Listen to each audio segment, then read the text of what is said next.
Welcome to Thursday, January 6, 2022. This Day Weather Podcast is being brought to you by Chugwater Chili. Check out the Chugwater Chili Steak Rub. The smoky and spicy blend of spices is a perfect way to season your steaks, your ribs, your fish, burgers, and much more. You'll never be bored with meat dishes again. Try Chugwater Chili Steak Rub today and use discount code ChugwaterDon for 20% off. Chugwater Chili, the spice of Western life. Blowing snow is coming. We're going to trade one headache with another.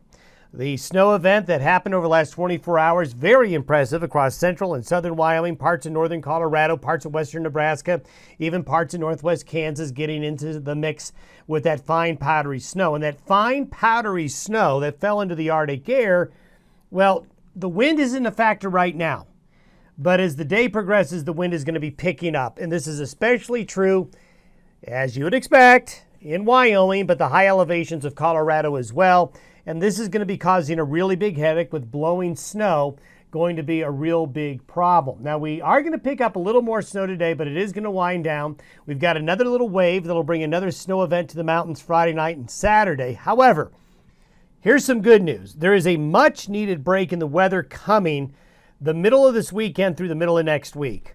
Mother Nature is going to kind of catch her breath. It has been a pretty wild pattern here over the last 4 weeks across the entire western United States. But a break in the weather pattern is coming, and it's going to last probably through Wednesday of next week. So if you've got to go somewhere, you've got to deliver something, if you've been waiting for the weather to take a break, if you're patient, if you wait, you're going to have a much better situation on roads, highways, and mountain passes. If you wait, it's still going to be a real struggle over the next 48 hours. Another system is coming late next week that could bring some precipitation and colder weather back into the region. We've got a La Niña update for you as well. We have the new seasonal long-range European modeling data coming on in, and we'll take a look at that sea surface temperature forecast for the subtropical Pacific as we go forward over the next several months. If you wanted to know what temperatures have been like since the first of the year so far relative to normal, this is what it looks like. You can see the purples, the greens, and the blues across the northern plains all the way to the west coast. Any of those areas there since the first of the year have been below average. Only the far southeastern United States has been able to retain any type of warmth. And over the course of January, the penetration of this colder air is going to, at times, go further south and east. So a really cold start to the new year. And as we go forward, this is how the pattern is shaping up. This is the upper level pattern today at 18,000 feet. Northwest flow into the Rockies means more mountain snow. There's a little low here that's feeding moisture into the jet stream right here. So the mountains will continue to get snow off and on. The Arctic air is along and north and east of this boundary. And what's going to happen is this pattern, this whole pattern right here with high pressure in California is going to start to nose in later in the weekend and early next week. But we've got one more wave to get through, and that'll come through Friday night and Saturday. Now, I want to talk about the wind. This is the wind forecast for early this morning. What I'm showing you is the model prediction of wind gusts through early this morning. And you can see right now along I-80, until you get into southwestern Wyoming and northeastern Utah, winds aren't that bad. I-25 as well, winds aren't that bad. But look what happens by afternoon. The winds really ramp up, and they ramp up along I-70 in Colorado's mountain areas, then Interstate 80, border to border, but especially west of Cheyenne to Laramie to Rawlins to Evanston. Here we go, South Pass. Blowing snow is going to be a real headache, and the blowing snow, I tell you, is going to really be a problem right here. That's going to be a problem later today, tonight, through Friday morning. The wind, though, will push out the Arctic air as the chinook takes place. So it's good news and bad news. The Arctic air moves out, but when Arctic air moves out, rule of thumb around here, when Arctic air leaves the divide, there's always a period of wind, always. So when Arctic air comes in, the wind slows down. When Arctic air retreats, the wind picks up, especially right near the Continental Divide. This is the snowfall forecast through tomorrow morning. So you can see along that jet stream wind, we continue to see the snow falling over the higher terrain. When we take a look at the next wave, which comes through Friday night and Saturday, the snows aren't nearly as impressive. But we'll see some light snow showers as we get into Friday night and Saturday out here on the plains of eastern Montana, eastern Wyoming, and Nebraska. Nothing real heavy, kind of a dusting. The mountain areas, again, going to be most favored to pick up a little bit more snow. As we go forward, look what happens with this Arctic air. This is as of early this morning. The Arctic air is backed up right along the terrain, right along the Continental Divide. Look at the difference in air masses. I mean, this is amazing. You know, we've got an Arctic air mass here and a Pacific air mass here. Look how close they are to each other. And when you have contrast with temperature and pressure creates the weather we observe. And as this Arctic air retreats, look what happens. This is as of this morning. This is by tomorrow afternoon. Notice the retreat of the purple. It's just gone. Here comes the chinook pushing out across the plains.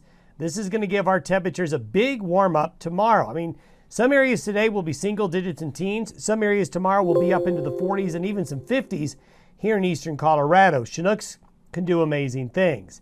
But look what happens by Sunday.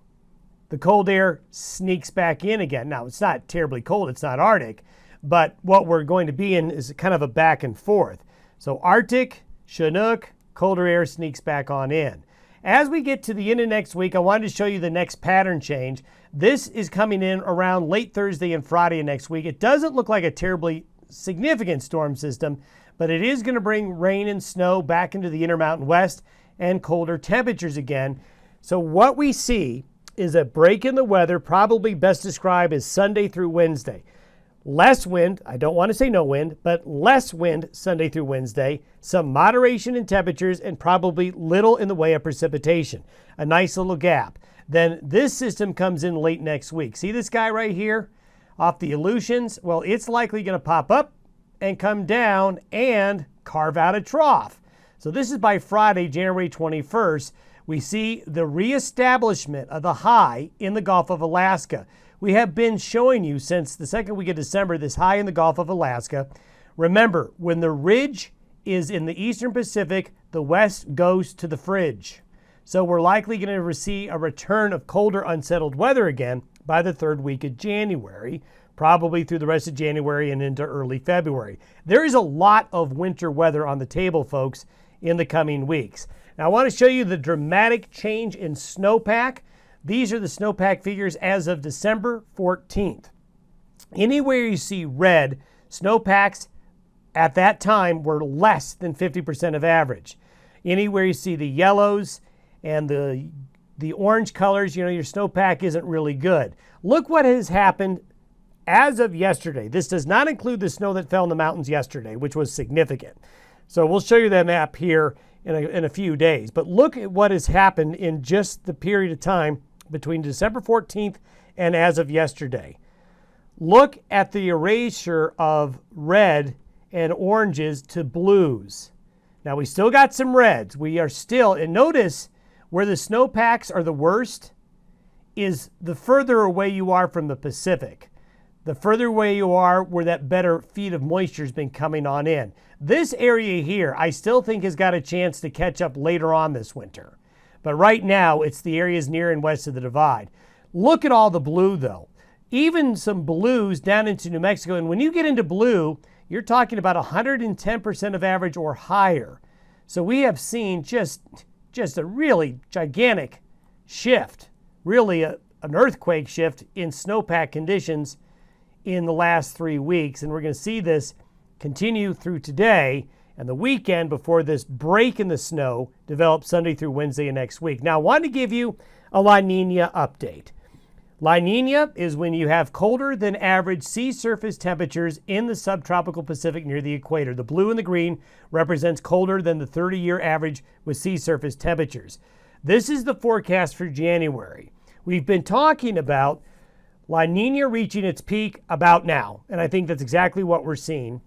Over time, we want to see these sea surface temperatures get warmer to get rid of this La Niña, which has really been devastating. La Niña, there's nothing good about La Niñas. A lot of the extreme weather that's happened across the United States over the last year and a half, you can point your finger at La Niña. You can point to colder sea surface temperatures as a lot of the reasons the weather's been so wild. And it's still going to cause wild weather here over the next 2 or 3 months. But going forward, these are the sea surface temperatures now. February, March, and by May, and look at by June.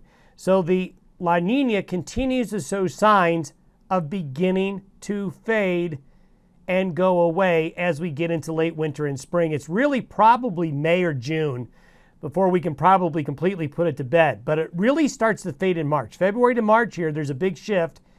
This is really important. If we can get this to happen, this gives us much more hope for spring and summer in terms of being able to provide water vapor into the western United States to make 2022 a year that will be more wet than the last 2 summers and springs. So let's keep our fingers crossed there.